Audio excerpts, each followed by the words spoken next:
হঠাৎ করে শামীম হোসেন পাটোয়ারি যেন মুক্ত বিহঙ্গ, কিন্তু যেই শামীমের ব্যস্ত থাকার কথা ব্যাটে বলের অনুশীলনে, সেই শামীম পাটোয়ারি কেন হঠাৎ করে মুক্ত বিহঙ্গের ভূমিকায়, সেটি নিয়ে প্রশ্ন আপনার মনে উকি দিতেই পারে।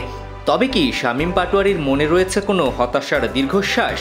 জাতীয় দলে যাওয়া আসার মাঝে থাকা শামীম পাটোয়ারি ইন্টারন্যাশনাল সার্কিটে নিজেকে এখনও সেভাবে প্রমাণ করতে পারেননি, কিন্তু তারপরেও প্রায়ই মিরপুরে দেখা যাচ্ছে নিজেকে ফিট রাখার চেষ্টা চালিয়ে যাওয়ার মিশনে।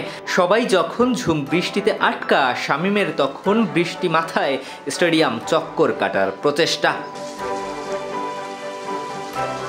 ক্রিকেটারদের সঙ্গে এই সবুজ গালিচার রয়েছে এক প্রেমের কাহিনী।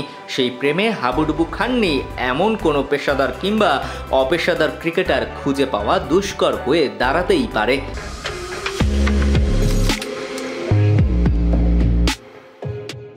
সাকিব আল হাসান থেকে শুরু করে কত ক্রিকেটারকেই দেখা গেছে বৃষ্টির সাথে খুনসুটিতে মাততে। এবার শামীম হোসেন পাটোয়ারিকেও দেখা গেল সেই একই দৃশ্যে।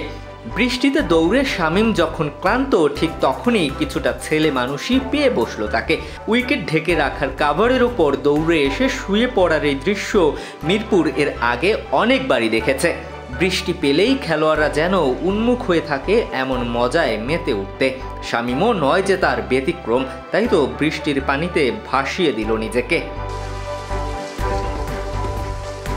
ঝুম বৃষ্টিতে শুধু শামীম একা ভেজেননি, শামীমের মতো আকাশ মাতিয়ে বেড়ানো চিল পাখিটাও ডানা তুলে স্বস্তির বৃষ্টিতে ভিজেছে।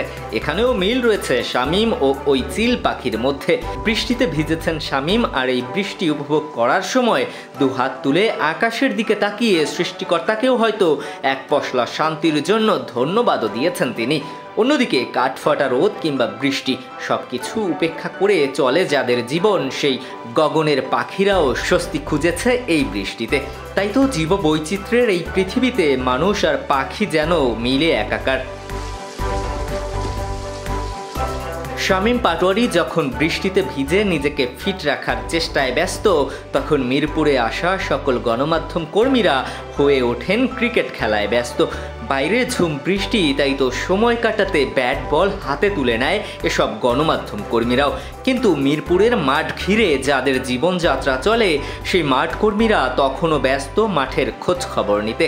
একদিকে শামীম পাটোয়ারি পুরো মাঠে চক্কর কেটে দৌড়াচ্ছেন, অন্যদিকে মাঠ কর্মীরা ছাতা হাতে বৃষ্টি থেকে নিজেদের একটু আড়াল করায় ব্যস্ত। আর সেই মাঠ কর্মীদের দেখে শামীমের হঠাৎ করেই মনে পড়ল তার সঙ্গে রয়েছে মোবাইল ফোন। তাই তো মাঠ কর্মীদের ডেকে তাদের হাতে মোবাইল ফোনটি তুলে আবারও শুরু পাটোয়ারির নিজেকে ফিট রাখার লড়াই। দিবাকর চৌধুরী, কালবেলা।